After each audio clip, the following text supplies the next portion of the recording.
Alrighty, ladies and gentlemen, we'll get started with the disqualification show in just a moment. Let me copy here, and we'll begin to discuss the racing that was today.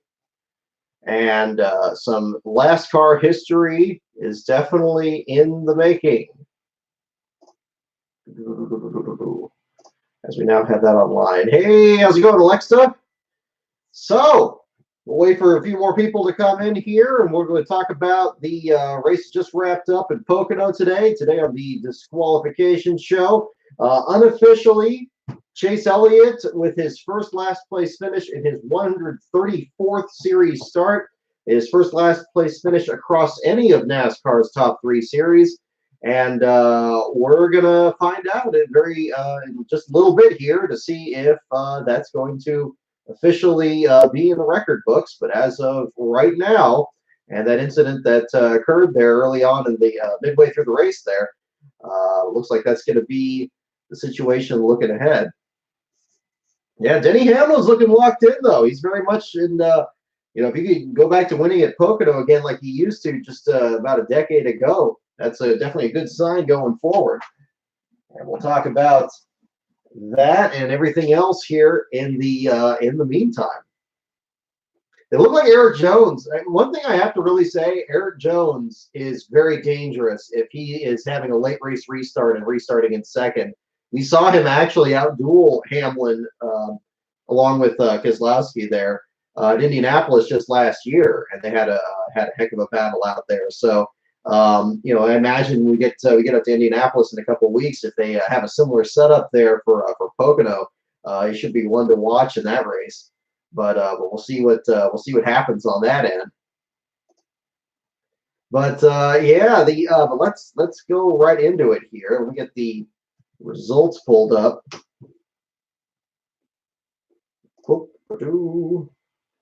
As we looked to have a really competitive last place battle for a lot of that race, but ultimately Chase Elliott, after 83 laps, involved in a very hard single car accident in his backup car after another accident in the same corner earlier in the weekend, and one of several drivers getting sent to the back of the field as well.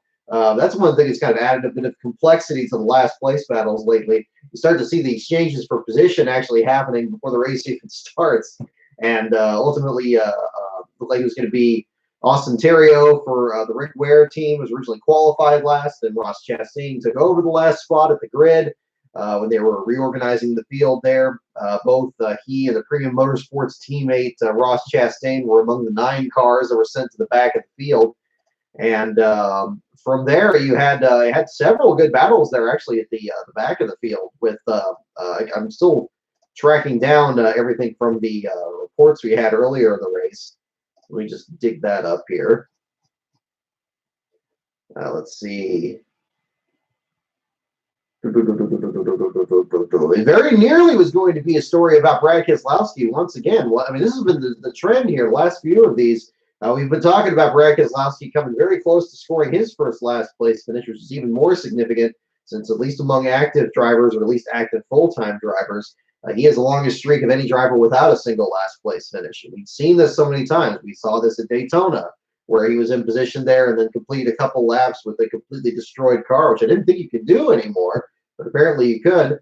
And then the next round, I believe it was Kentucky, he had the same problem there, and almost was going to be in the last spot there, and managed to escape that deal. And then this one here, managed to take the last spot and to keep himself from going a lap down, which was impressive. Obviously, that Penske car is going to be plenty fast enough to stay ahead of the leaders there, but he came out just in front of Harvick coming off pit road, and by the end of stage one, he'd actually climbed his way all the way to 24th and was the 4th from last car on the lead lap. So he was still actually never lost a lap in the process. And he managed to catch and pass, who I believe it was the 52 car of Terrio, got around him, then Harvick lapped him, and there was kind of a bit of a cat and mouse battle there coming up through the field, but Keselowski managed to stay in position there, and unofficially showing him in the 8th position. So quite the recovery for him. I got to talk about Daniel Hemrick, too. We saw a lot of him at the end of the broadcast there, last week's last place finisher after he scored the first of his career at New Hampshire, finishing in the 7th spot there. But prior to everything there, I mean, Chase Elliott didn't look like he was going to be the story there at the back of the field. We had some fantastic battles there between Reed Sorensen and Austin Theriault.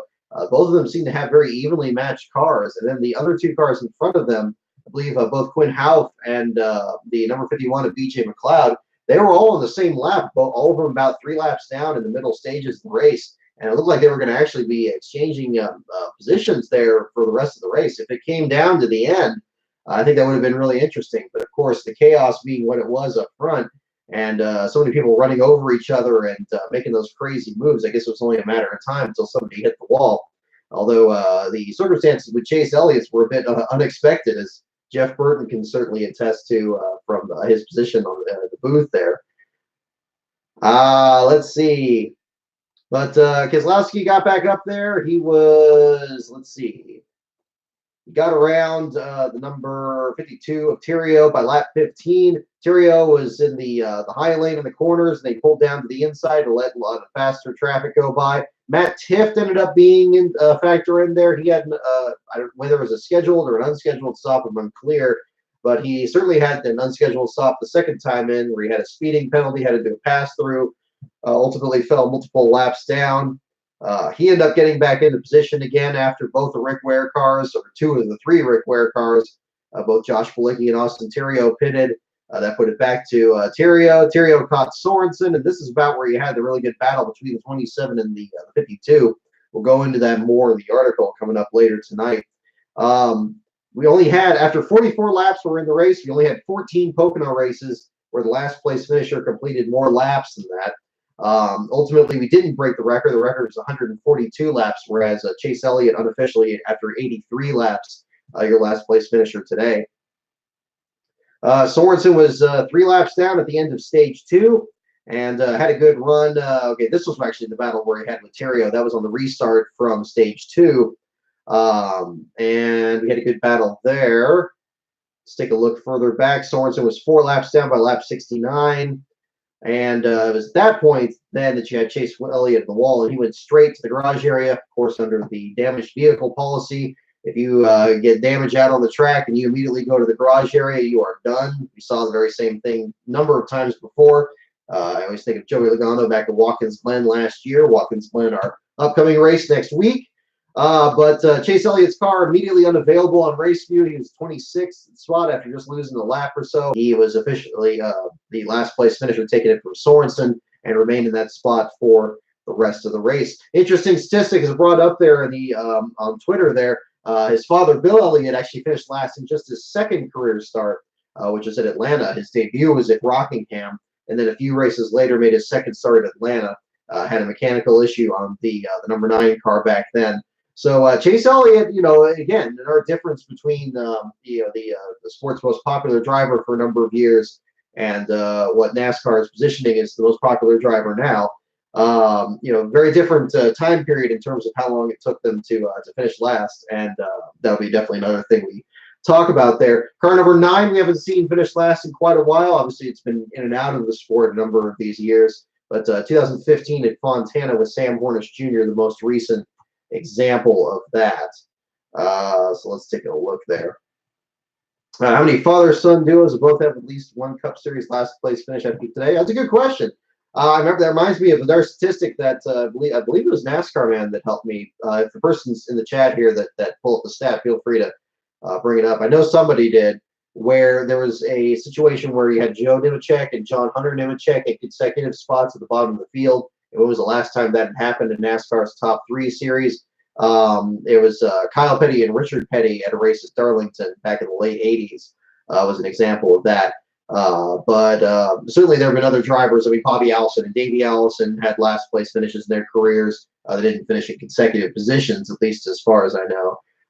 You think about Lee Petty and Richard Petty. You think about a lot of these other drivers in that sense that, yeah, father-son pairings that had that both did actually have last place finishes. So that would be something. But let's see. But yes, Chase Elliott. So again, unofficially, we're still waiting for, of course, the disqualification results to come through. Everything else has been cleared from earlier in the week, the Xfinity race and the Truck Series race, although there was plenty to go on about in those races as well. Let me just take a look at the timer here. As we have, we're coming up on 21 minutes into the wait. The results have just refreshed. It does show accidents eliminating the bottom three finishers: Chase Elliott, Ryan Preece, and David Reagan. And as was pointed out by several users, thank you for bringing that up because I wasn't listening to the radio there by the end of the race. Drive shaft issue for Josh Bilicki was the reason that he pulled over on the side of the track there. Just because Steve Letarte wasn't quite sure what was going on doesn't mean that nobody can know what was going on there. So I appreciate folks here on the internet there sharing that information, making sure that everybody knows about that. Drive shaft issue on the number 53 car, mechanical issue. Of course, you see that the issue that Alex Bowman had in qualifying last week in New Hampshire. Without that, the car's not going to go very far. So you'll have a situation there where they fall out. In fact, looking at the results here, the Rick Ware cars end up finishing consecutive spots, 33rd, 34th, and 35th. And in numerical order, McLeod in 33rd in the number 51, Austin Terrio 34th and 52, and then Bilicki after his drive shaft issue, 35th in the number 53. Now, there's another interesting statistic. When was the last time that you had a team with three consecutive numbers finish in three consecutive positions?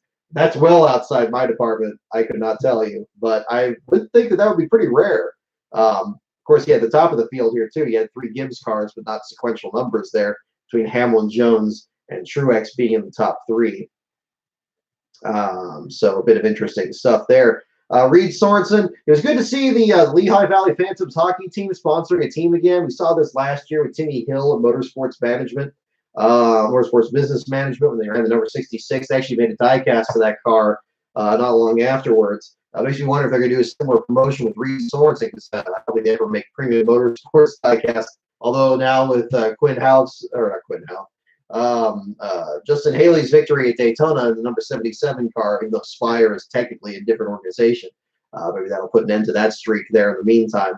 But that'll be interesting there. Quinn Houff, looking at his result there, he beat Sorensen running in the 31st spot, but was one spot behind Chastain in 30th. So then again, right there, you have three premium motorsports related cars also in consecutive spots right in front of the Ware trio. They finished in the 30th, 31st, and 32nd spot there.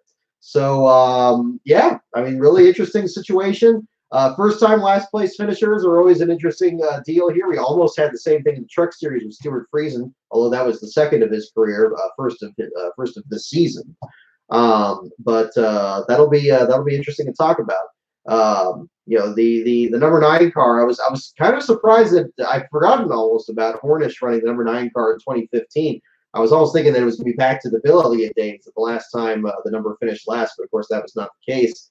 And Bill very rarely, I think he only had one last place finish with Evernham, the second go around with the number 9 car. Of course, before that, running it with the Melling team.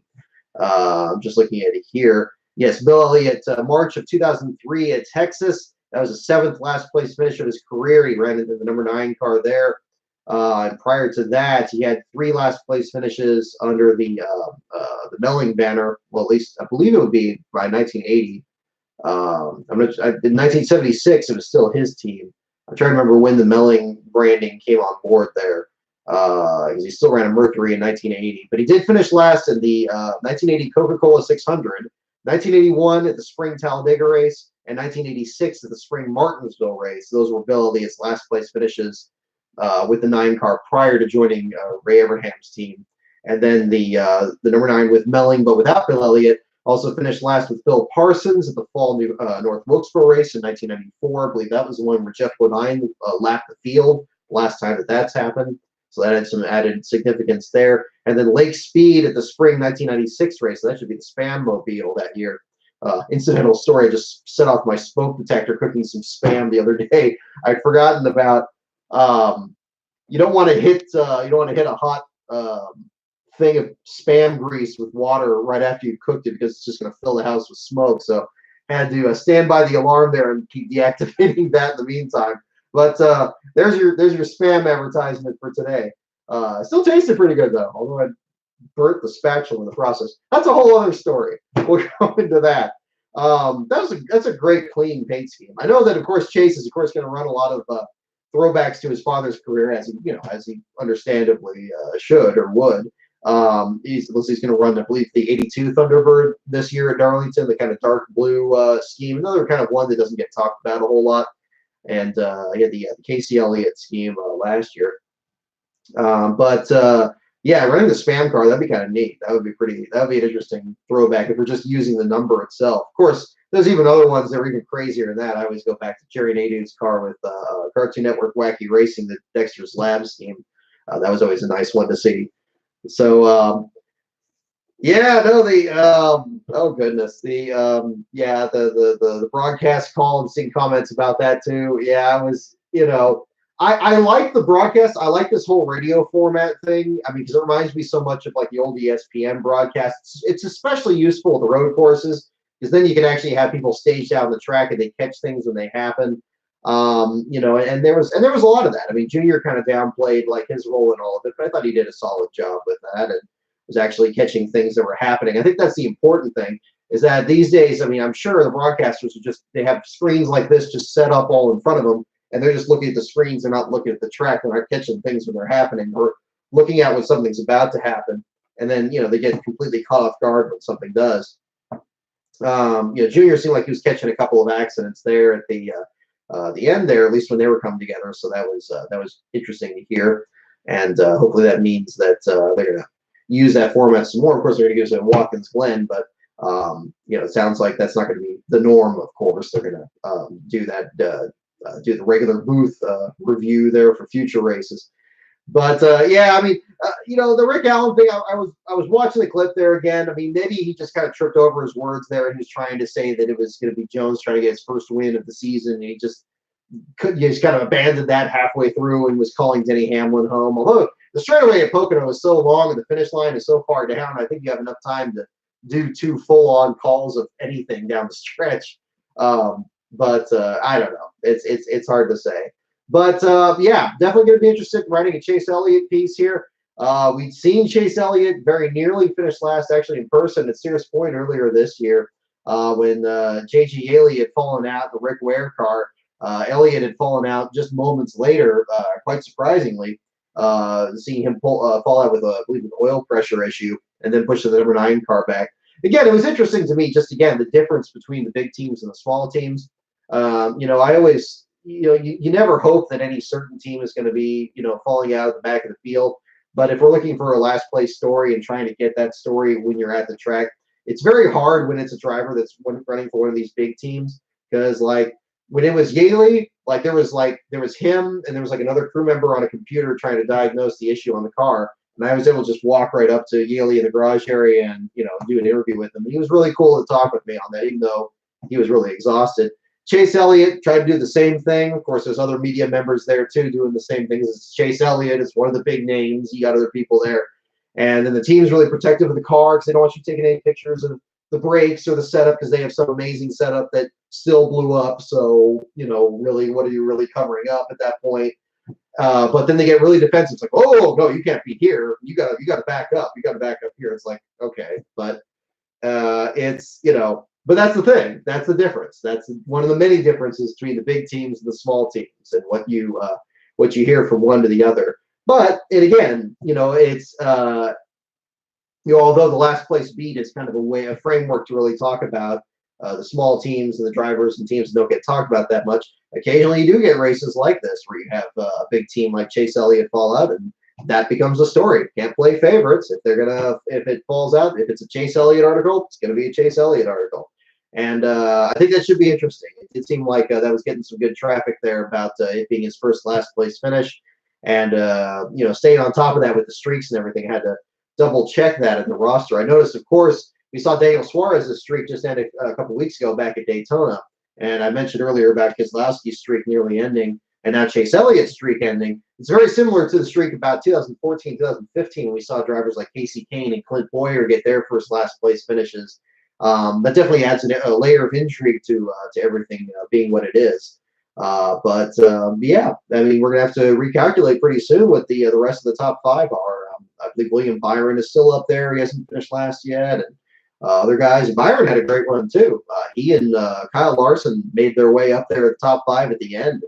really seemed like they had something to say. So that was good to see. Unfortunately, Jimmy Johnson only got 15th in the finish. It was really I enjoyed the crowd reaction to Johnson and the crowd there. That's one thing that NBC does really well, and they did this right, especially from the start of this season.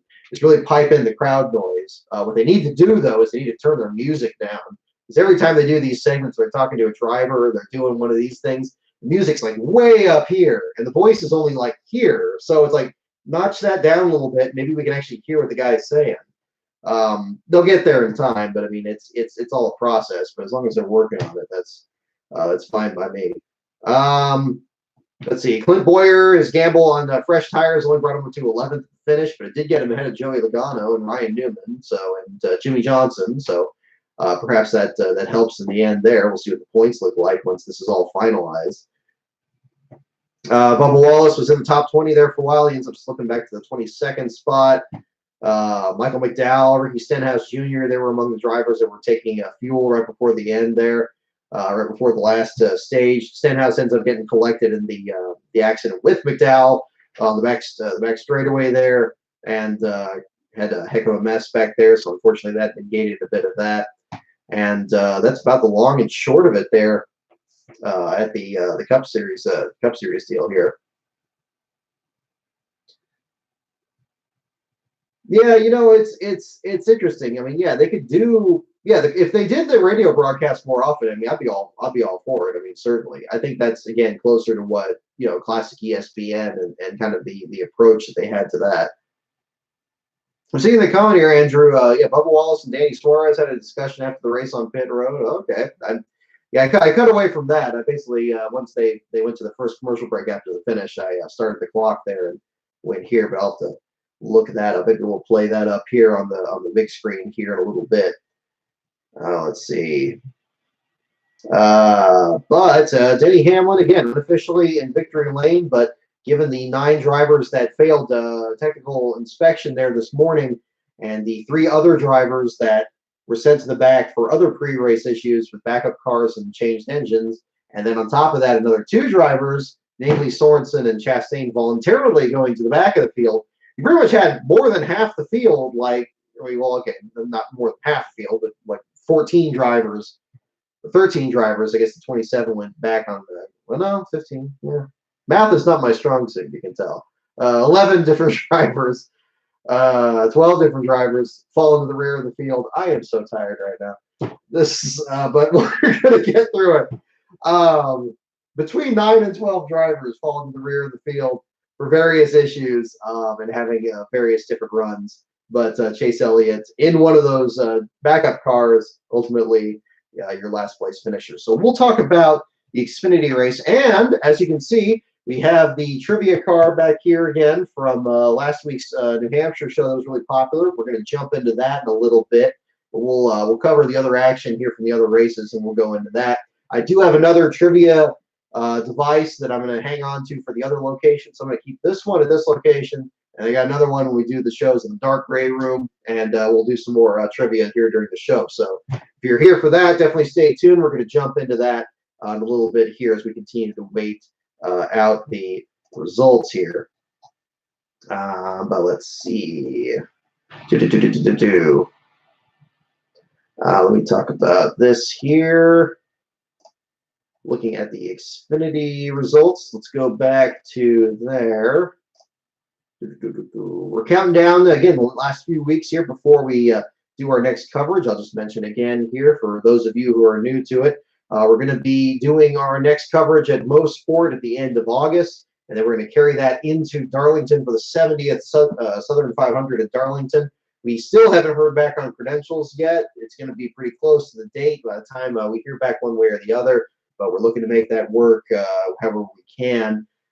We are going to be starting with Canada. We're going for Mo Sport for the Truck Series and the Pinty Series weekend, and then following down the following week to the Southern 500, which we covered in 2017, and thus following last place battles in all 3 of the top series between Cup and Xfinity at Darlington and the Truck Series at Mo Sport. And certainly throwback weekend and a lot of the other deals there. Very excited about the news that was announced now that it has been published on the Scene Vault podcast. about them doing a special commemorative issue of Grand National Scene that weekend. Rick Houston and Steve Wade, I'm sure, are going to do an excellent job on that. And I'd be lying if I said that wasn't one of the big reasons that we were looking to add that to the schedule this year.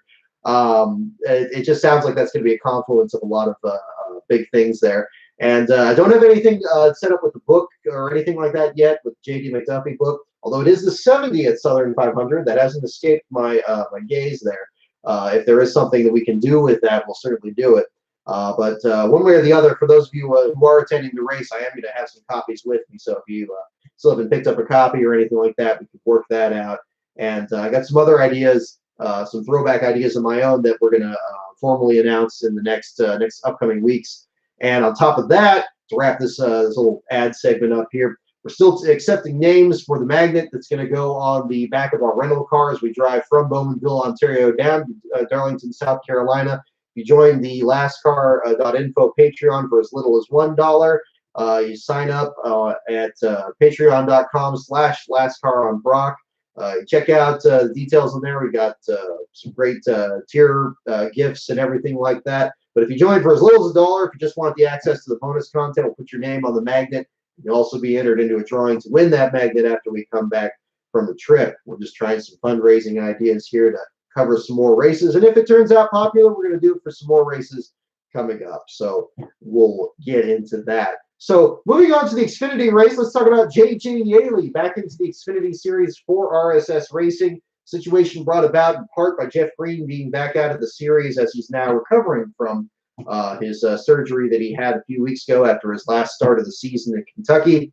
Yaley ends up falling out of the race after only 5 laps with ignition issues, and the rest of the bottom 5 ends up shuffled quite a bit, actually. Very similar to Kentucky, with drivers looking to see who blinks first or blinks last in terms of getting which spot they can get. That ended up being thrown into the middle of that picture was Austin Cindric, who scraped the wall at the very, very beginning of the race and then was collected in an accident with Noah Gragson. That ended up classifying him 37th. Morgan Shepherd took at least one trip to the garage before coming back out. He ended up completing another 30 laps after Cindric to get it to the 36th spot before he fell out. 7 laps ahead of him was Timmy Hill, and another 7 laps ahead of Hill was Mike Harmon. So that was rounding up the bottom 5 there. But the Iowa race, again, no disqualifications or anything there, just a start and park effort there with Yaley, the number 38. The number 93 had a new look there. His teammate Camden Murphy running the car this past week here, the Monster Jam Series competitor we usually see in the Truck Series. He drove the number 93, which is a white car this time around, which is unusual for the RSS Racing team, usually very familiar with their black cars with white numbers. Ryan Sieg, again, the head of the class, of course, finishing in the 12th position there, still staying up in points. How about Shane Lee? We talk about these small teams that don't really get a whole lot of exposure. I really was pleased with the coverage that the broadcast was paying attention there for Shane Lee after qualifying 7th, returning to the track that the HG Motorsports team made their debut, and then defending that 7th position to finish there on the lead lap. Lee's best finish of the year, the team's best finish of the year, returning again, like I said, to the scene of the team's debut in the Circuit City machine during the Circuit City 250 back in June. Great run for them. Justin Haley finishing 8th for his fallen crew chief, Nick Harrison, a great run for him. And then also you look at Ray Black Jr., who matched his season best finish of 11th at Las Vegas earlier this season. A great run for the number 07. He actually finished ahead of his teammate Greg Galding. Galding has been just a top 15 and top 20 machine this year. And he continued to still finish good. He finished in the 14th spot, but this time around Black got ahead of him there in the Isokern Fireplaces and Chimneys machine. So a great deal for him. You also got to talk about the new guys coming in here. Stephen Parsons back on the circuit for the first time since his breakthrough run back at Daytona. He jumps into the number 99 again, finishes 21st, 4 laps down at the finish. So great run for him. Let's see, Ryan Repko, the number 01 car. Again, he made the race at Iowa earlier this year, finishes in the 25th spot. His teammate Ryan Vargas making a series debut. Great run for him, ends up finishing in the 17th spot. Vargas was joined by where was it? There he is. Yeah, Will Rogers. That's right, the K&N West Series driver that so impressed Kevin Harvick back at Sonoma. Rogers was started 21st. He ended up only finishing 28th, but actually that's a pretty decent run for him, given that the car spent several laps behind the wall for some kind of a mechanical issue. Ended up finishing with only 211 of the 250 laps complete, but still finished under power. He still finished just one spot behind his teammate Brandon Brown. Brown had a rare engine failure that ultimately knocked him out of the race. Remember, just a few weeks ago, he had smoke in the cockpit there that forced him to fall out of the race very early on. But an unfortunate deal for both the Brandon-built cars, but still a solid run for Rogers starting out there. And as we talked about with Bill Elliott and finishing last in his second career Cup start, you never know how somebody's going to recover after starting off with a bit of adversity to overcome. But again, Chase Briscoe pulls off the victory, leading 7 laps there, beating the dominant car, Christopher Bell, who so easily won Iowa back in June. John Hunter Nemechek with a great run there for GMS Racing, getting the 3rd spot. Noah Gregson recovering from the incident with Cindric, and Tyler Reddick running out the top 5. So used to the bottom of the field, top of the field feels like something alien now. Let's see. Looking on. I saw the comment in here about the streak of Morgan Shepherd's DNFs, 100 straight DNFs in Xfinity race. My goodness. That's, that is a surprising deal there too, because it was like a situation there with, there were some races where it looked like he was actually going to finish the race under power. I think about Indianapolis last year. He was actually running about mid-pack before he actually pulled behind the wall. And at New Hampshire, just this year, Landon Castle had basically issues with throttle linkage there in the car. Sounded like they were at least preparing to run at least maybe a few more laps than they usually do.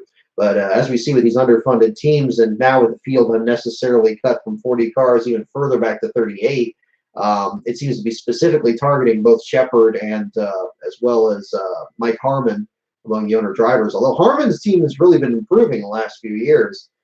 He's not really bottom of the barrel like it seems like a lot of people would maybe perceive him to be. He's really solid at getting at least on the edge of the bottom 10, if not higher than that. Obviously, here in Iowa, that wasn't one of those cases where he rounds up the bottom 5 this time around. But that was an interesting situation there. Let's take a look here. Just looking at the rest of the lineup here. Cole Custer eliminated in an accident after leading. After not leading any laps, 24 points he got there. Dylan Bassett, well, we can't ignore the street sweeper in the room. Another unusual bit of circumstances there with a large Days of Thunder-like cloud coming out behind a street sweeper during a late caution. And Dylan Bassett running in the back of the street sweeper there, damaging the left front of the car. I mean, a freaky situation there. The crash ultimately leaves him 26th in the running order. The wreck happened so late in the race that he actually finished ahead of Will Rogers' lap machine there in the 28th spot, but still ended up further back in the running order there. An unfortunate setback there. I was listening to the podcast. I'm trying to remember the name of it, but it's the one that Alan Cavana did with, I believe it's Dave Smith, and they were talking about drivers at the back of the field. Definitely recommend checking it out. Let me get the link pulled up here so I can give them a proper shout out here in the meantime. But I was really enjoying that because they actually had some interesting statistics to talk about. A lot of these drivers and teams that don't get talked about that much, the kind of people that usually get featured on the website. I was particularly entertained when they were talking about BJ McLeod and the objective being that he doesn't want to finish last. Like going out in the Rick Ware car, the objective is just to do whatever you can to outlast other drivers and get up as high as you can. But even if it's high as you can, it's next to last in the running order. That's a good day. I think that's really interesting to see. And I don't know if he reads the site or if that's just something to shoot for. You got to have something to shoot for when you're out there. But I think that's great. I think that makes it really entertaining, and it shows in the results.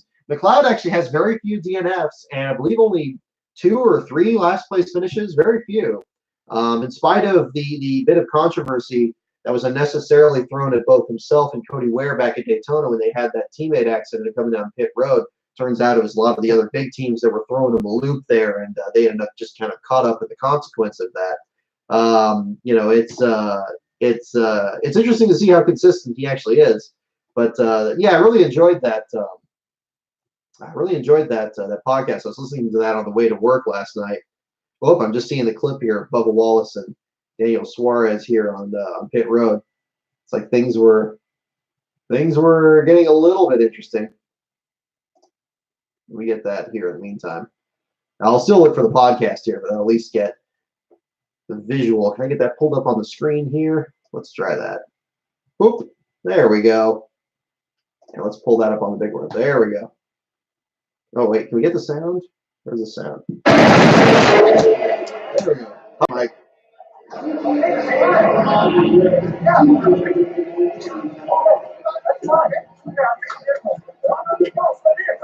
Every week,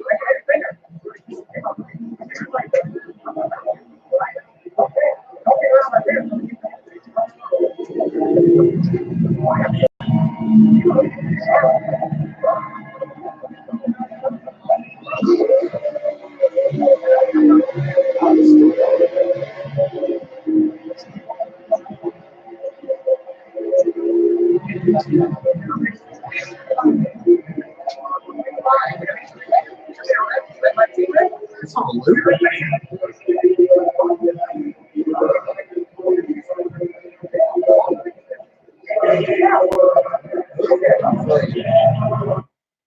Goodness me. Yeah, that was quite some talk between the two of them there. I almost thought it was going to have a reenactment of back at Phoenix there between Suarez and Michael McDowell. Of course, Suarez, he's feeling his oats here this year. He's got a new team. He's got new opportunities, trying to make something happen there.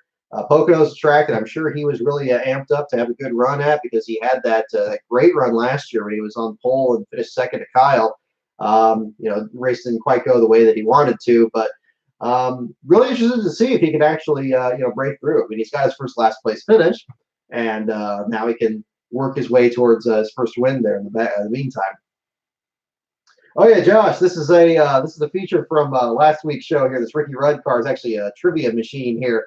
We're going to do some trivia questions. It's got a little LED screen. You can barely see it here in the shot, but we'll do some of those. We debuted this last week for the New Hampshire show. And we're going to make this kind of a weekly feature here as we wait out the inspection results here. But yeah, Anthony, I saw your comment on there on the 90 car. Yeah, talking about the situation there with Dylan Bassett. Certainly a fascinating situation. I was interested to see that it still shows listed officially as a crash. I guess there's no other way to categorize that. I mean, you'd almost think that maybe a crash into a jet dryer or crash into something weird would happen there. But an interesting deal there. It would have been interesting if that ended up being like the cause of the last place finish. I think that would have been something like we had that situation for Caleb Bork in the Truck Series. Remember a few years ago at New Hampshire, he was trying to come down pit road to park his truck. He got into pit road too hot, slid the truck sideways, and ran into the barrels at the end of pit road. Ended up drawing a caution that way. That was kind of it kind of reminded me a little bit of that. But of course, it ended up being so late in the race that again, showing in the results here shows him in the 26th position. But the reason I was mentioning the Cavana show there earlier is that he was talking really highly of the Bassett brothers, both Dylan Bassett and Ronnie Bassett Jr., that they were just drivers that really made the K&N Pro Series East a lot more entertaining than it had been. I didn't realize that there had been an issue there because it seems like those West and East Series races usually have some pretty good competition. At least I've seen more of the West Series, of course, out here at Sonoma, and they have the other short tracks in the area. But certainly that's another thing to add on to the resume there, running into a street sweeper there, adding into the legacy of the jet dryer accident with Montoya or the ambulance incident with Matt Kenseth at Richmond. It does seem strange that they open pit road where there's a big cloud of smoke and these drivers, especially in the Xfinity series, where they are drivers that have less experience. It just seems like a trap for the unwary. And I think, it could have been just as easily happened to anybody out there. And on top of that, it's unfortunate when it's a small team and it's coming at the end of the race. I don't know where Bassett was running at the time, but I imagine he was, around the top 20 or so, if not close to it. And then it ends up losing a number of spots there at the end with the accident. So an unfortunate situation there. But maybe that'll be reevaluated there in the future. I haven't.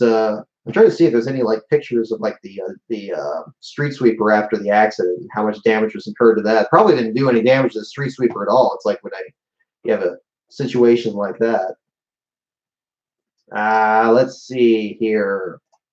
So yeah, pretty much covered the Xfinity race there. Again, we talked about Ray Blank Jr. and Shane Levy, the interesting stories there.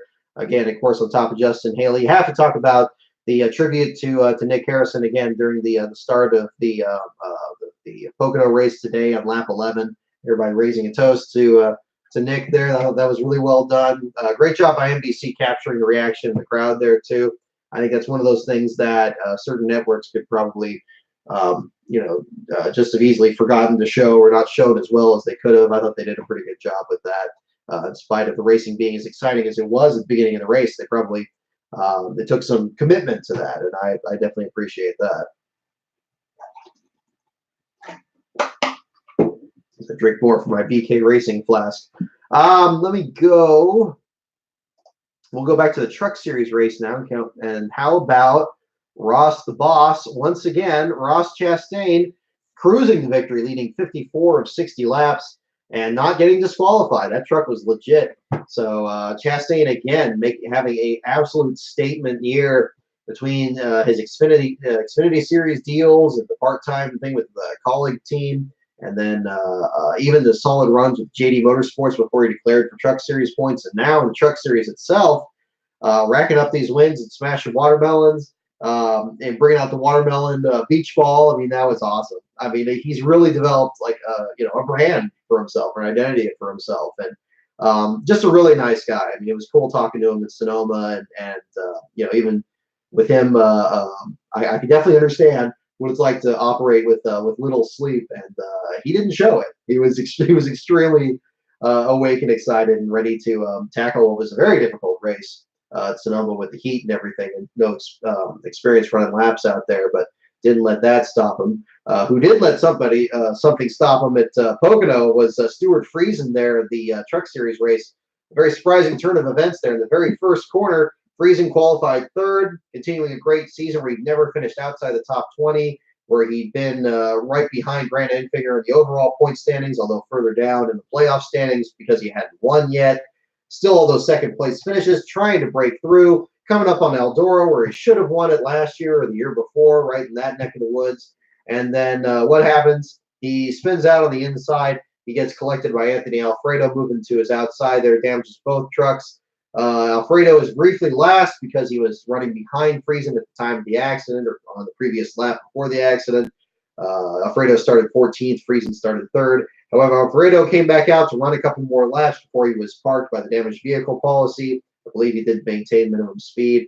But Friesen there with the crash didn't complete a single lap and is classified last for just the second time in his career. He had one last year, I believe, at Kansas. Was his first. And the first for the number 52 at Pocono, at least in terms of the Truck Series races.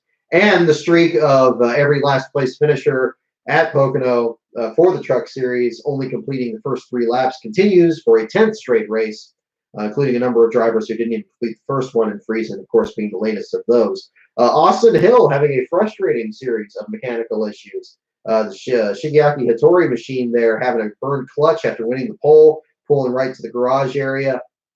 An unfortunate situation there that dropped him out. Daniel Sasnett, who started at the back there with his teammate Jennifer Jo Cobb, both of them at the back of the field. Sasnett ends up getting up to the 29th spot there before falling out with handling issues. In fact, he and the next 3 trucks in front of him were also retired with handling issues, including Joe Nemechek, who finished in the 28th spot. And again, Tyler Ankrum, another big story that's come through this year. After driving Joe Nemechek's truck when he had the sponsorship issues with DGR Crosley, he wins his first race over in Kentucky.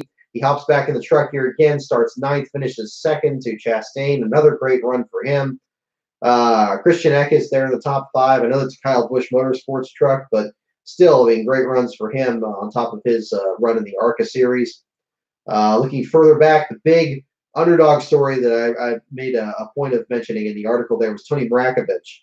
Running for Nemco Motorsports. It's easy to forget. Mrakovich had been in the Xfinity Series. He's going to make a start, I believe, it was for JGL Racing last year. He got in a practice accident. They swapped him out with somebody else, and he didn't end up making the start. He gets into the Truck Series. He's going to try to run his own Truck Series team, number 43. A real tall order because the Truck Series, unlike the other 2 divisions, has had no problem having very big entry lists, especially at Martinsville, especially at Daytona and these other ones. It makes it very difficult for new teams to break in. which is a good thing. It makes the rest makes that's why you're seeing the competition that sport be as good as it is.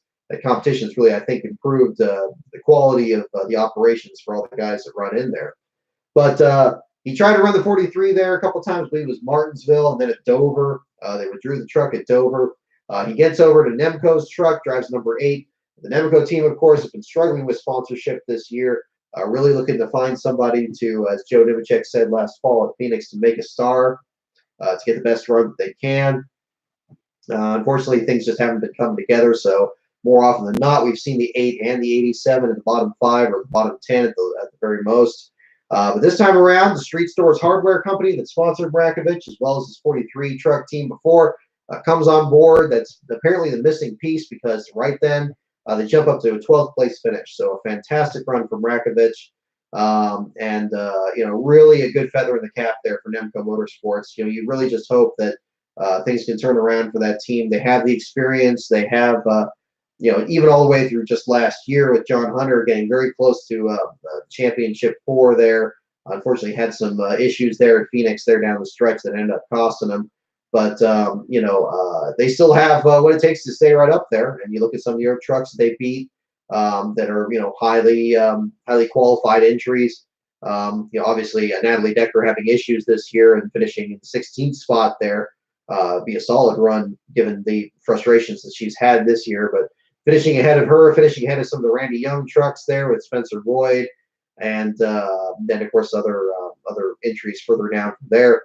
It was good to see Brian Dowsett back out there as well. He finished 24th in the end of the day there after he damaged the truck there at the beginning. I believe on the second restart there, he spun the number 28 into the wall.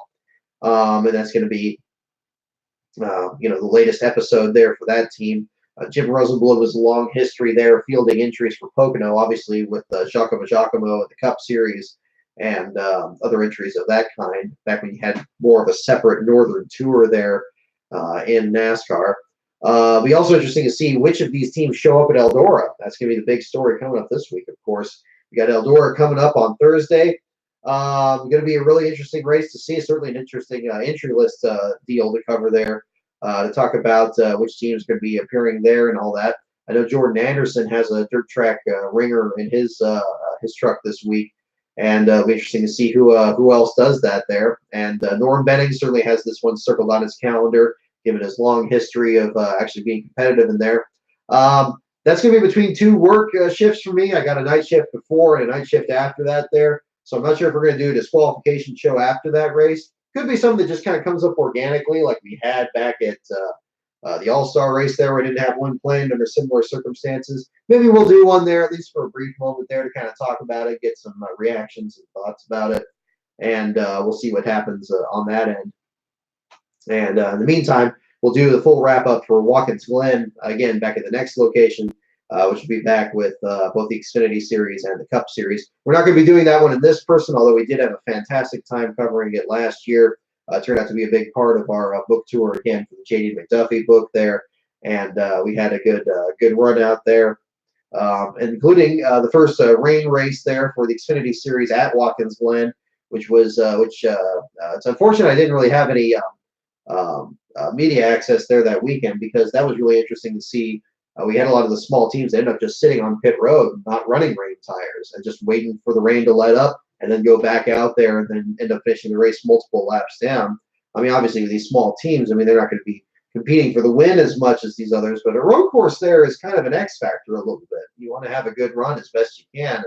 And, sometimes the rain can really, play into your hands. If you think about Alon Day's one of his first Xfinity races, if not the first, was it Mid-Ohio, one that Justin Marks won? They had so much rain there. He was right up there the whole time. Andy Lally, same deal. Road courses have almost become kind of like plate races in that respect. But that'll be interesting this weekend. We'll see what the weather's like. Weather always seems to be an issue at Watkins Glen, but that'll be a whole other story as we go ahead there. Let's see. Oh, yeah, I forgot. Yeah, Beast of Metal 1989. Yeah, Michael McDowell ran into an ambulance, too. There was like a safety truck or something like that on the backstretch of Richmond. Richmond's tricky. I guess the interest of pit road is just really hard to get into, so you have a lot of safety equipment there, and that could really play havoc with these cars out there. I guess there's just enough blind spots to light the shadows, and I mean Iowa was even worse where you didn't have that issue, but you still had the smoke there from everything coming up. Let's see here.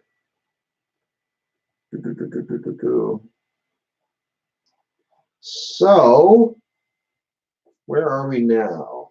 Still waiting to hear on everything. We're down to the last, let's see, we're an hour and 1 minute at least into this. We're getting to some trivia here pretty soon. Let me just cover everything else here. And I think we covered the Truck Series one pretty good here. So again, the Chase Elliott finish, we talked about the number 9. We talked about all that deal there. Let's see.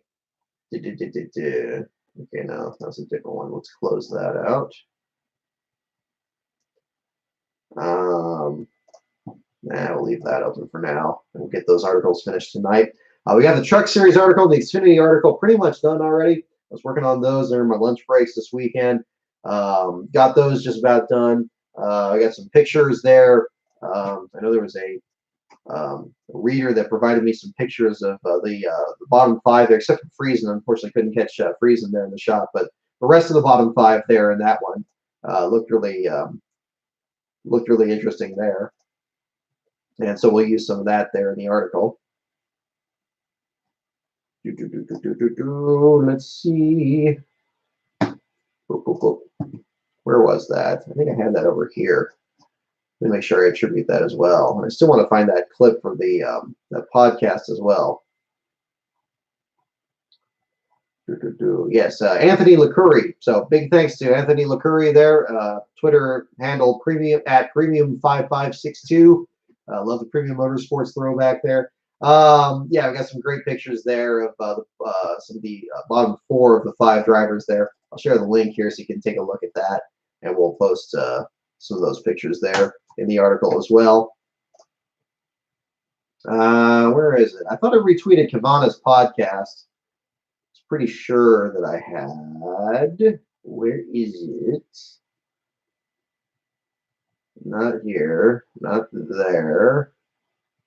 Love the Texaco Haviland throwback on Ben Rhodes' truck there in the Truck Series. That thing was gorgeous. Like I say, the one I'm still holding out for is Jerry Hill throwback at the number 56 truck that Timmy and Tyler Hill are running in the Truck Series. That'd be a pretty easy one to do with the kind of bright reddish orange and then the yellow lower part there. I think that would look pretty cool. Why am I not seeing it? I thought I typed it. Maybe I just liked the tweet. I didn't retweet it. I thought I did. Oh, the steering wheel that came off Morgan Shepherd's car during his qualifying lap. Yeah, the steering wheel they put on the one to move it around the infield.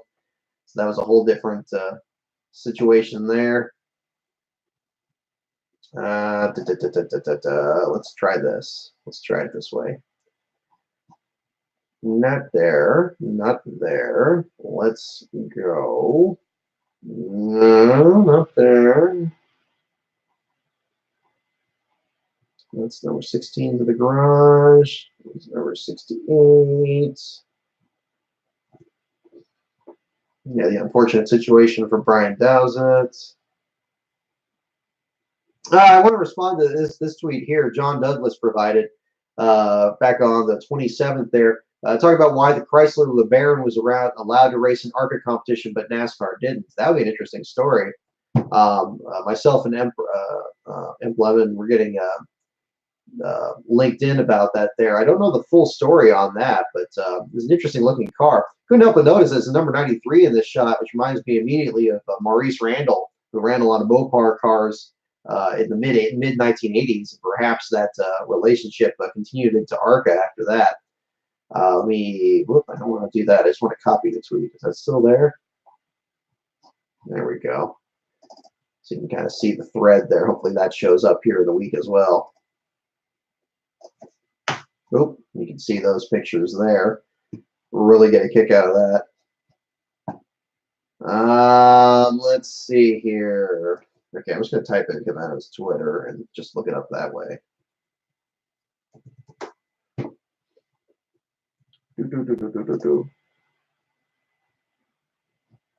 Right there. Right there.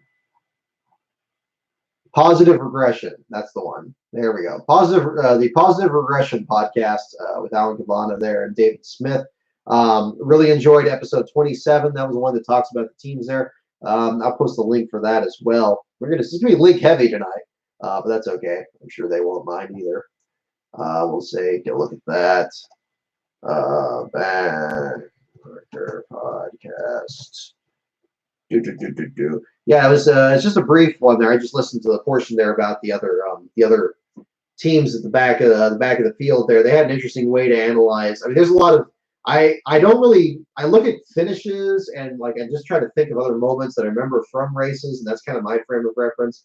I don't really look at like things like quality passes or things that kind of break it down into almost like baseball statistics. That gets a little too off the mark for me. But I mean, if you're able to measure it and you're able to track it from week to week, I mean, who am I to judge? I mean, that's what I do with the last place statistics. That's pretty much my central focus, of course. So we kind of look at it from there. Maybe we'll come up with some more clever stuff for that further down the road. But yeah, I want to make sure I put that on here. The Motorsports Analytics podcast on that. So an interesting deal there. I talk about BJ McLeod. They talk about these other drivers back there, not just in the Cup Series, but in the Xfinity and the Truck Series there as well, and touch on that. Josh Realm gets featured there in their Truck Series segment. And I really like that they went into that a bit more and didn't just go at the surface level. I think you really want to make sure that you present it as lively as possible. And they're the ones that were talking about the Bassett brothers being really the saving grace for the K&N East Series. So if you want to learn more about the guy that ran the back of the street sweeper, I definitely recommend listening to that. You'll get a lot more information about that. We also did a feature on the Bassett brothers back when they had a last place finish. I believe it was Dylan back at Michigan earlier this year, and we have that on there as well. So that was an interesting thing. So let's jump into this. We're going to be pretty close to the time here. Yes, we are now an hour and 8 minutes in here. Let me pull up the Twitter feed, so I'll keep that up. Oh no, let's do it here. Let's use our tools. Let's use our tools and let's put it up here. And that way we can see if it pops up on the screen in the background. You're like, hey, look, turn around and look at the screen and see if the call came through. Okay. Playoff grid being updated. 5 races to go. It's cutoff. Okay, nothing new here. All right. But if anything comes through, not crazy about the new Twitter format, of course. I mean, nobody's happy about it, but that is what it is. But enough is enough. Let's jump into trivia. It's time for this again. So here's a closer look at the deal here, like we saw back in New Hampshire. What we're going to do is we're going to hit the little button on this thing here. Oh, that doesn't show well at all in the darkness. There you go. There you go. You can see the screen a little bit there. A couple buttons on here that ask questions. We're going to pop up a simple Q&A on here. It's weird because it reads it off like a ticker, so it does like one letter at a time. So I'm going to be reading them a little strange, but we're going to do some more trivia here. So let's get started. Let's make sure the battery is on this thing, and okay, let's get into the shot here, and we'll start here. Okay, you ready? Let's get the first one here. Let's turn on. Oh gosh, turn on, please. Okay. Next question. Let's do it.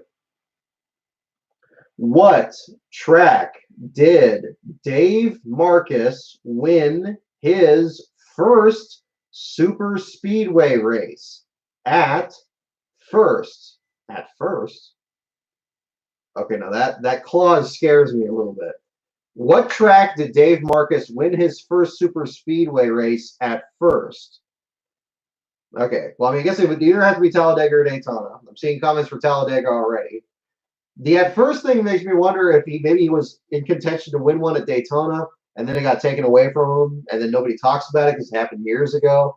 But now I'm overthinking it, and it could also be at Talladega. Then of course he did win at Talladega, and it stuck. So yeah, all right. Any more guesses here? Looks like this one's pretty much true false here. So let's jump into it. Talladega Super Speedway in 1994. 1990. It literally said that. I need to have something with the okay. 1994. What? See, this is the thing already. We did this last week, and it asked like what was the you think this is just like some really easy questions, and okay, let me pull up the racing reference thing here. What did Dave Marcus do? What did Dave Marcus do in 1994? Did he win like an ARCA race that year? I mean, no, it wouldn't. It would have to be a won a super speedway race at first. Did he win a pole? I mean, that wouldn't be winning the race. That would be a pole. He had his last top 10 in 94. He had the one at Bristol. I remember that. No Xfinity starts in 94. Of course, Truck Series wasn't around yet. Okay, no K&N West. And let's see. And the 94 Twin 125s, he finished 13th. I don't know what that was. That was just a weird one. Where did he win his first super speedway race at first? Talladega in 1994. Well, okay, yeah. I mean the official definition of a super speedway being 2 or more miles. That makes sense, piece of metal. But yeah, it still said winning the race at first. I guess. I don't know. I'm not overthinking it. Let's get another question. Let's clear the cylinders here and get another fresh one here. What track did Ricky Rudd win his first Winston Cup race at? What track did Ricky Rudd win his first Winston Cup race at? I think we had this one last week too, but hopefully it's not going to repeat too soon. What track did Ricky Rudd win his first race at? Riverside. See in the comments here. I believe you're right. Maserati. Sonoma? No. I said by 1989 he was well on his way. Riverside. There it is.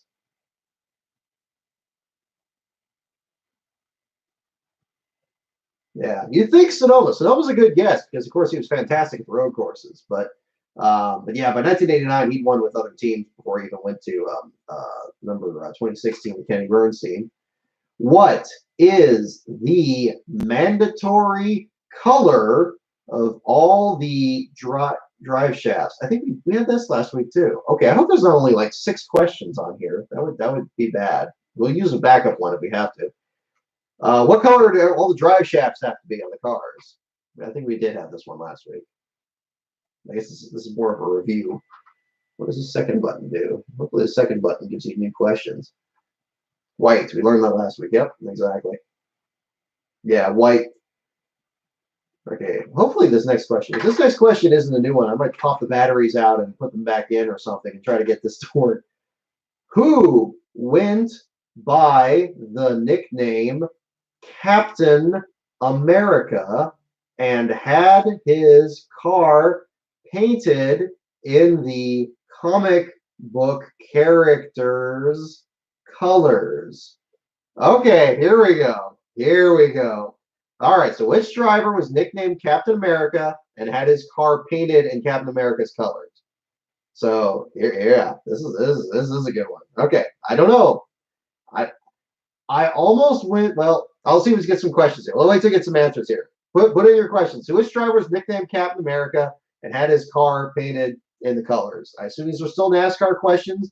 This is a 1998 Taurus, so it would have to be somebody from that year or earlier. Those are about the only clues that we have here. AJ Foyt, we have that guess. Any other guesses we have here? If you wait too long to guess, I'm going to guess you're just putting it in Google. Don't want to do that. I'm tempted to myself. Let's try to get some guesses in here. Let's see. Jeff Gordon, there's a good guess. Captain America. You know, I think I remember seeing like Joe Frisson had like some paint schemes where he had like America themes on the cars, but I don't think he wasn't really the type. And, I mean, when it said Captain America by itself, it almost makes you think like Fred Lorenzen, like somebody has like the golden boy look. I think we had a Fred Lorenzen question on this last week too. But yeah, I'm just guessing too. I have no idea. Anybody give up? Yeah, Roger. Okay, there we go. There's a good clue there. Roger Penske's the captain, but not Captain America. Oh, Oh gosh, don't tell me it refreshed. It might have refreshed. Come on. Tell me you still got the question there. Oh gosh, I'm sorry guys. This thing blanked out on me when I hit the button here. Okay, hang on. Now we're gonna Google it. Now we're gonna Google it. NASCAR driver was.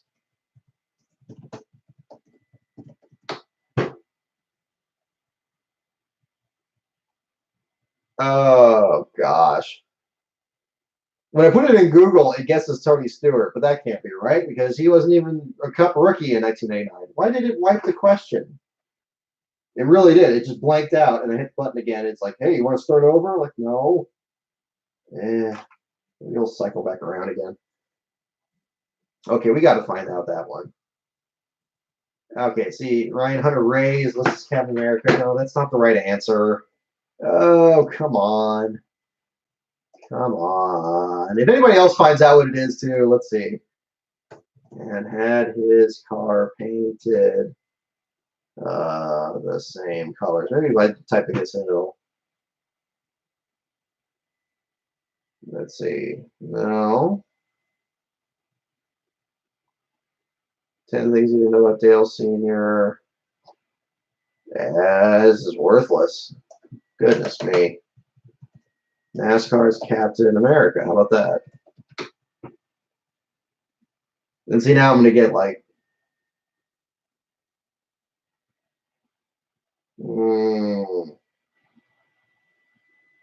Okay. Yeah, I'm not seeing it here. Yeah, that is really hard to Google. Yeah, and obviously it's not the. No, the batteries are working. It's not out. What it did is it like if you don't hit the button soon enough, I guess it's just gonna assume okay, well I guess you're done, and it turns off. And it did that, and then I hit the button, thinking it was gonna do the answer, and it just started over again. So we'll keep going. You know, I'm sure if it redid that question earlier, it'll probably redo that one. So we'll keep plugging away here. But if anybody else finds it out in the meantime, just let me know here, and we'll keep going with that. Who, oh, good. Who went by the nickname, oh, good, I think it's loading up again. Captain America. All right, here we go. And had his car, okay, thank goodness, painted in the comic book characters colors. I gotta wait till the question finishes here. Okay, here we go, everyone. Here comes the answer. Raymond Williams. Wow. Raymond Williams. I would not have guessed that. You know, there's a book called Declarations of Stock Car Independence, and I believe Raymond is interviewed in that. Because I read that book when I was doing the J.D. McDuffie interview. Fantastic book. A guy basically went to Darlington, found all the independent drivers there that he could, did interviews with them, and just published the interviews. It's a fantastic book. I'd recommend checking it out. Declarations of Stock Car Independence, and it's by an author named Perry Allen Wood. Perry Allen Wood. Great book there. So yeah, Raymond Williams. Wow. Yeah, that's a completely weird one. Okay, good. That was going to drive me nuts if I didn't find that there. And okay, good. I thought I saw the Pocono page jump down when I was looking here too. No, I don't see anything there. Okay. All right, good. Let's get to the next question. How many poles did multi-car owner Felix Sabates receive in the 1997 season? All right. Okay. How many poles? It was how many poles, right? How many poles did Felix Sabates have in the 1997 season? So, okay. Just guesses? 3? Okay, we got 3 here. Any other guesses? How many poles for Felix Sabates in 1997? How many? 4, 1, 3. Okay, got a couple here. Let's find out. 3 poles. Period. There you go. So, hey, Beast of Metal, Broken Sandman, you got it there. All right, next one. Are you allowed to change any internal motor parts during a race? Okay, now this came up actually during a race a couple weeks ago here. Okay, are you allowed to change any internal motor parts during a race? No, says Beast of Metal. No, says Maserati. I believe you guys are right. No. There we go. Right on. Nope. See, you guys got it. Next one. How many consecutive seasons did Richard Petty win at least one race. How many consecutive seasons did Richard Petty win at least one race? How many? There's a good one. 16 they placed the medal. How many consecutive seasons? Consecutive seasons did Richard Petty win at least one race in his career? We have 16. We have 15. We have 17. We have 21. Okay. All right. Survey says, hitting the button, 18. 1960 to 1977, an all-time record. 18.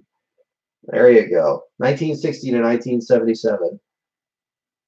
So there you go. Wow. I mean, that's a streak right there. I mean, it's like, I know Ricky Rudd had 16. That's what I always remember, because that was 1998, and then he didn't win in 99.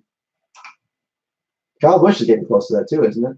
What track did Jimmy Spencer get his best career finish at? His best career finish, he won. He won 2 races. I mean, is he just going to say Daytona and Talladega? Yeah, he won. Yeah, he won 2 races. I mean, this is 98, so he won those in 94. Yeah, I mean, am I reading that wrong? Talladega Super Speedway, Jimmy finished first in the 1994 and Daytona 1994. Boy, that was written very well. That's actually how it's written, in the Daytona 1994. Okay, well, yeah, there you go. You guys got it there. And the first last place finisher of the Brickyard. That's correct. That's what ultimately ended that streak. What year did Ricky Rudd win his first pole? What year did Ricky Rudd win his first pole? We might have had this one last week. That sounds familiar. But what year did he win his first pole? Any guesses for what year he won his first pole? We have 82, says Maserati 9. What year did he win his first pole? 83. It's that Ultimate 23 Dragon. What are the guesses? Any other guesses here? All right. Survey says 1981. 1981. There we go. It's just a little bit earlier. He won his first race in 83, but his first pole 81. So yeah, Broken Sandman. There you go. Right on. Are you okay? Allowed to change? Okay. Are you allowed to change batteries during a race? Some easier questions here. Are you allowed to change batteries during a race? True or false? Yes. Yes. All right. I think the yeses have it. Yes. There you go. How many consecutive starts did Benny Parsons make? Ooh, now there's a good one. There's a good one. How many consecutive starts did Benny Parsons make? Consecutive starts. Numbers. We need numbers, people. What is your guess to how many consecutive starts did Benny Parsons make? 7. Okay. 488 we have. Ultimate 23 Dragon. Okay. Any other guesses here? We have a low. We have a high. Do we have a medium? We have a 210. Okay. Any other guesses here? This is going to be interesting. I really don't know this. 300, 550. Okay. Survey says 321 from 1971 to 1982. So, Josh Pruitt, you were the closest. The closest without going over. 321 up until 1982. I know he made his last starts in 88, but it's interesting the streak was there. You never know. You never know. If he only had a streak of 7, he could have had several part-time seasons. You never know. You know, somebody that's injury-prone or something like that. What track did Ricky Rudd win of his first pole? Whoa, okay, we know what year Ricky Rudd won his first pole. We said 1981, I think. What track did he win his first pole at? So think about the tracks from 1981. And what track did he win his first pole at? We need track names, everyone. What track did Ricky Rudd win his first pole at? Someone said Richmond. Okay. Richmond. Did we have this one last week? Maybe we did. Now stick with Richmond. Okay. Martinsville. Martinsville, tricky one. Tricky one. See, this thing is evil. I mean, we found this out last week. This thing is downright evil. His first poll, Martinsville, 1981. Same state. Yeah, you weren't far off. You weren't far off. Not even a long drive. Are you allowed to change motors during? Okay. Okay, now we're down to, are we allowed to change motors during a race? Survey says, are you allowed to change the motor itself during a race? We know we had motor parts, you can't change those. And we know we talked about batteries, and you can change those. You can't change motor parts, you can change batteries. Can you change the motor? No, not anymore. No, there you go. Some of these questions are similar. These are like multiple choice questions designed to trip you up on something like that. All right. The Flock, Allison, and Bodine brothers won races back to back. Who are the only other brothers to do it? Okay. The Flock, Allison, and Bodine brothers. I'm reading that correctly. The Flock, Allison, and Bodine brothers won consecutive races. Won races back to back. Which other brother pair won consecutive races besides the Flocks, the Allisons, and the Bodines? Lebanis we got. The Burtons, Lebanis, Burtons. This is 98. Those are good, both good choices. Do we have any other guesses? Any other racing brothers that won in consecutive races? Okay, we got Lebanis, we got Burtons. That seems to be the split. Survey says Herb and Donald Thomas in 1952. There we go. I guess the Lebanis and the Burtons hadn't done it as of 98. They probably did it afterwards. Herb and Donald Thomas. Again, softball questions, and then hard, who wants to be millionaire questions. Like, there's no middle ground here. It's going to be one or the other. Yeah, Herb and Donald Thomas. I didn't even realize Donald Thomas was Herb Thomas's brother. Because I know Herb Thomas was the original driver from Sanford before J.D. McDuffie. I didn't think there was a relation. I mean, Thomas is a fairly common last name. But, okay. There we go. Yeah, in the bushes. There we go. Herb and Donald Thomas, it says. Oh, did we get an update on the page here? It keeps jumping down. It's this new Twitter format. Let's refresh it. Do we have a call? We're not at the mark yet. We're not at max Q or whatever. Like, yeah, everybody keeps setting. They always do the same tweet every time, and Pocono has the exact same response every time. Typically, it takes 90 to 120 minutes for us to get word on tech. Okay, all right. How many attempts did it take for Ricky Rudd to win his first pole? How many attempts did it take for Ricky Rudd to win his first pole? Now, we now know it was Martinsville. We now know it was 1981. Do we know how many starts there were before that? How many starts did Ricky Rudd make before he won his first pole at Martinsville in 1981? 198 starts, says Broken Sandman. We have any other guesses on the number of starts? Keep my thumb on the button. 198, 125 we now have. Do we have higher or lower? Lower or higher? We have 156 going once, going twice. Do we have anything higher or lower? Any other guesses for how many starts Ricky Rudd made before he won his first pole? 96. 96. You all overbid on that one. That's okay. So he just had a few starts, but he did have some. Okay, I don't like these "are you allowed" questions. These are just lame.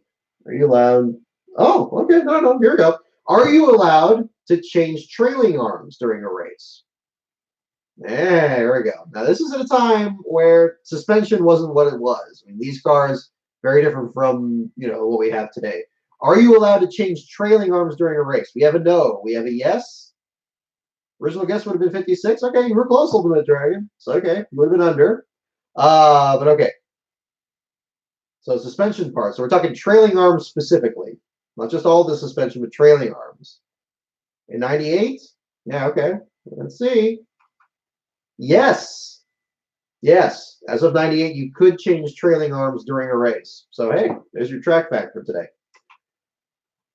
What year did Bobby Hamilton win Rookie of the Year?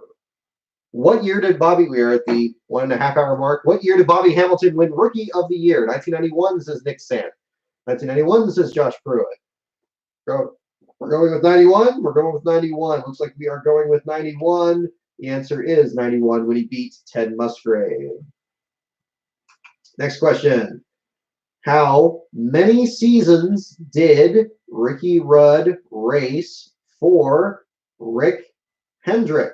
How many seasons did Ricky Rudd race for Rick Hendrick? How many seasons? What number? What number of seasons did he race for Rick Hendrick? Any guesses on that? 4 seasons, says Nick Sant. 4 seasons. We're going to go higher or lower? We're going to go the same. 5 seasons, says Ultimate 23 Dragon. How many seasons did Ricky Rudd drive for Rick Hendrick? Not this car. This car was, of course, the one from his team, Rudd Performance Motorsports, from 1994 through 1999. We have 4s. We have 5s. The number is 4. 4 there. The 4s have it. Who nicknamed Darrell Waltrip Jaws? Who nicknamed Darrell Waltrip Jaws? Who was the one who gave Darrell Waltrip the nickname Jaws? Which person gave Darrell Waltrip the nickname Jaws? Any guesses? Cale Yarborough. Cale Yarborough. All right, we got picks for Cale Yarborough already. Cale Yarborough. That's 3 for Yarborough. We're going to get the pick here. Cale Yarborough. Indeed. There you go. All 3 of you got it there. Has been given credit, but it was really Junior Johnson. I swear. That's what it said. That's what it said. It actually said that. Oh my gosh. I would have guessed Yarborough too. It says Cale Yarborough has been given credit, but it was actually Junior Johnson. I wish I had filmed that. It actually said that. This thing, I have to keep this thing in a safe after each week because I don't trust it. I don't trust this thing. I don't trust it. I swear, there's a brain in this thing. Not just the computer. That is low. This car was too low in post-race inspection. This car would not pass inspection and get disqualified. I'll tell you that. Wow. I looked away and then started looking back and it's still going. And I'm like, what, did I hit the button again? So Junior Johnson. I have to find who programmed this thing. That would be outstanding. What track did Rusty Wallace win his first race? His first race. Doesn't say which series. You could presume it's Cup, probably. It was his first race. So the call is made. The screen jumped down here. What is first race? The Bristols. Yeah, I'm sure you have it. Bristol. Unless it is, oh, it's going to get complicated. Bristol International Raceway, April 5th, 1986. Alrighty, we have the call 2 minutes ago. We have the call. Tech in the Cup Garage is complete. No issues. Denny Hamlin is the winner. Truex car to research and development. Larson and Hamlin cars had 1 lug nut loose, which is a monetary fine. That means that Chase Elliott has officially locked up his first last place finish at 134 Cup starts. And now with both him and Daniel Suarez eliminated from a number of Cup Series starts before last place finishes, Brad Keselowski now leads by a significant margin over, I believe, now William Byron having the second longest streak. So that puts in perspective how long Keselowski is kept without last place finish and his streak there. So we head up to Watkins Glen this weekend, where Joey Logano, his teammate, finished last for the first time since 2009 last season, and see if that changes, or is he going to dodge the bullet again? So there you go. So yes, Bristol was the correct answer for the other one there. And Bill Elliott was the comparison, the one we compared to on Bill Elliott, his second career start. Bill Elliott had finished last in his second start at Atlanta, and that was his first last place finish. He started his first race at Rockingham, and then Atlanta in his second start, he finished last there. So Chase Elliott, your last place finisher with the number 9 car, back in the last car headlines the first time since 2015. And Chase Elliott's going to get himself a NASCAR article. So how about that? That's going to get posted later tonight. We'll get that finished up there in a little bit. We're going to do a few more trivia questions here, and then I'm going to get cracking on that. and we'll get that up tonight, along with our Xfinity article for J.G. Yaley and our Truck Series article for Stuart Friesen. So we'll get those up there. So there we go. Okay. All right. It reset here, but that's okay. We can finish the question on the other one here. We got a couple more questions like we did last week, and then we'll hit this fresh. Like I say, we'll be in the other room next week for Watkins Glen. I have another thing. I might leave this one at home. I'm almost tempted to bring it though, because that was just exceptional. If that were the last question, I would just leave it at that. But I mean, let's get it. Let's see if we can get one as good as that. But we have another one. What I have is a Trivial Pursuit thing that has a question answer thing on it. And it actually has it separated by categories, which is really cool. I got that one actually way back when I was a senior in high school. I got it as like a door prize at this senior lunch and dinner thing we did after graduation there. And I still have it. I think it's I don't think I've cycled through all the questions on it either, so that'll be fun. And I definitely haven't plumbed the depths of this thing either. So between the two locations, we'll get enough questions here. All right, next question. What year did Ricky Rudd start his own team? Well, I gave that away. What year did Ricky Rudd start his own team? Rudd Performance Motorsports.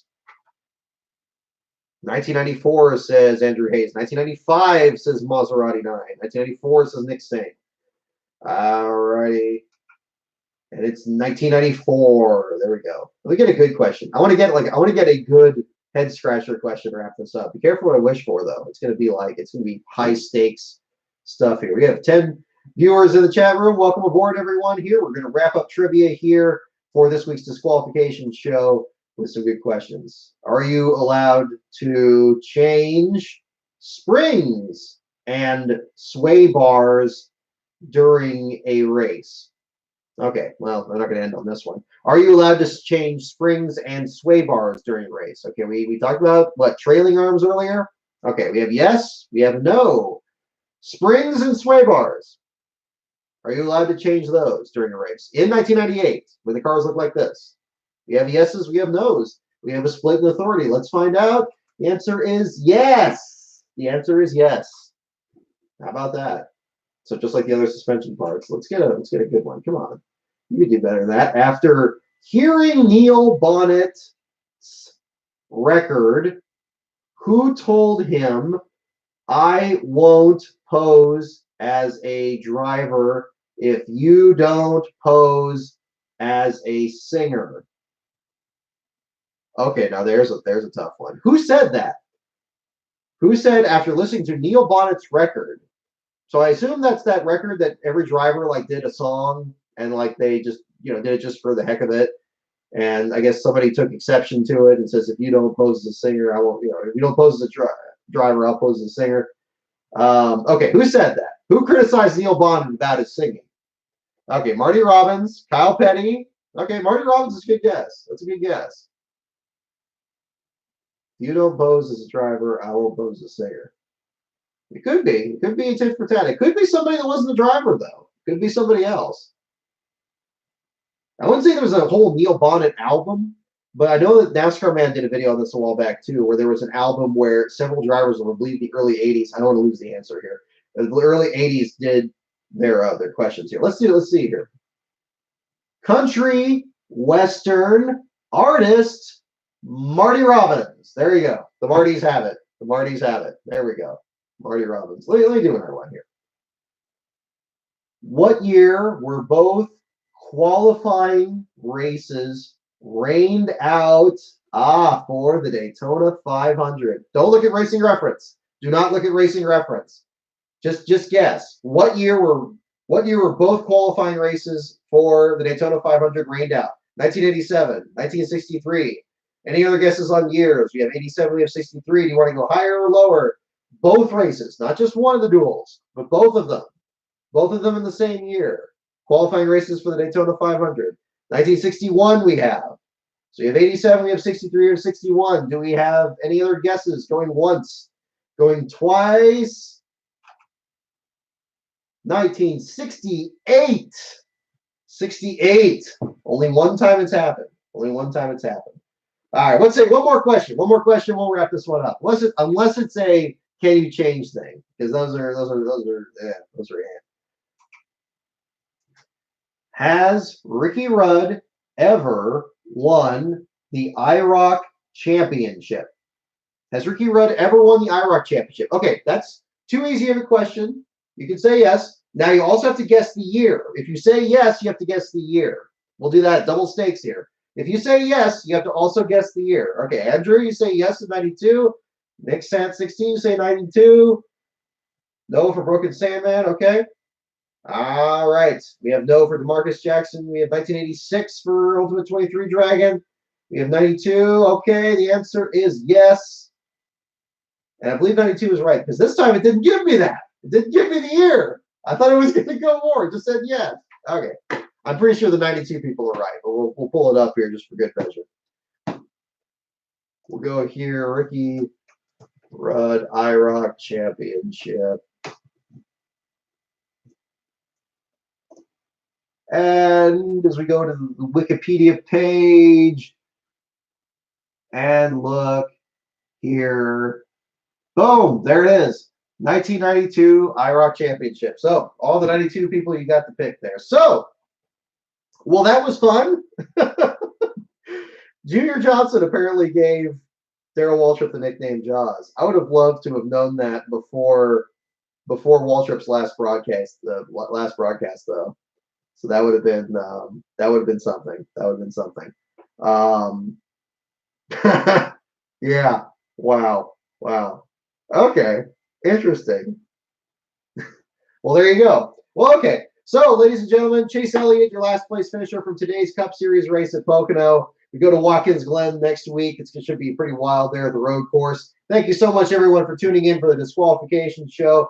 We always have a lot of fun with the trivia and everything. And yeah, see, Donald Thomas there too. That was the other tricky question. But for everybody checking out there, lastcar.info is the website. Patreon.com/LastCarOnBrock is the Patreon, and the Twitter is @LastCarOnBrock. Thank you, everyone, so much for tuning in, and we'll see you next week.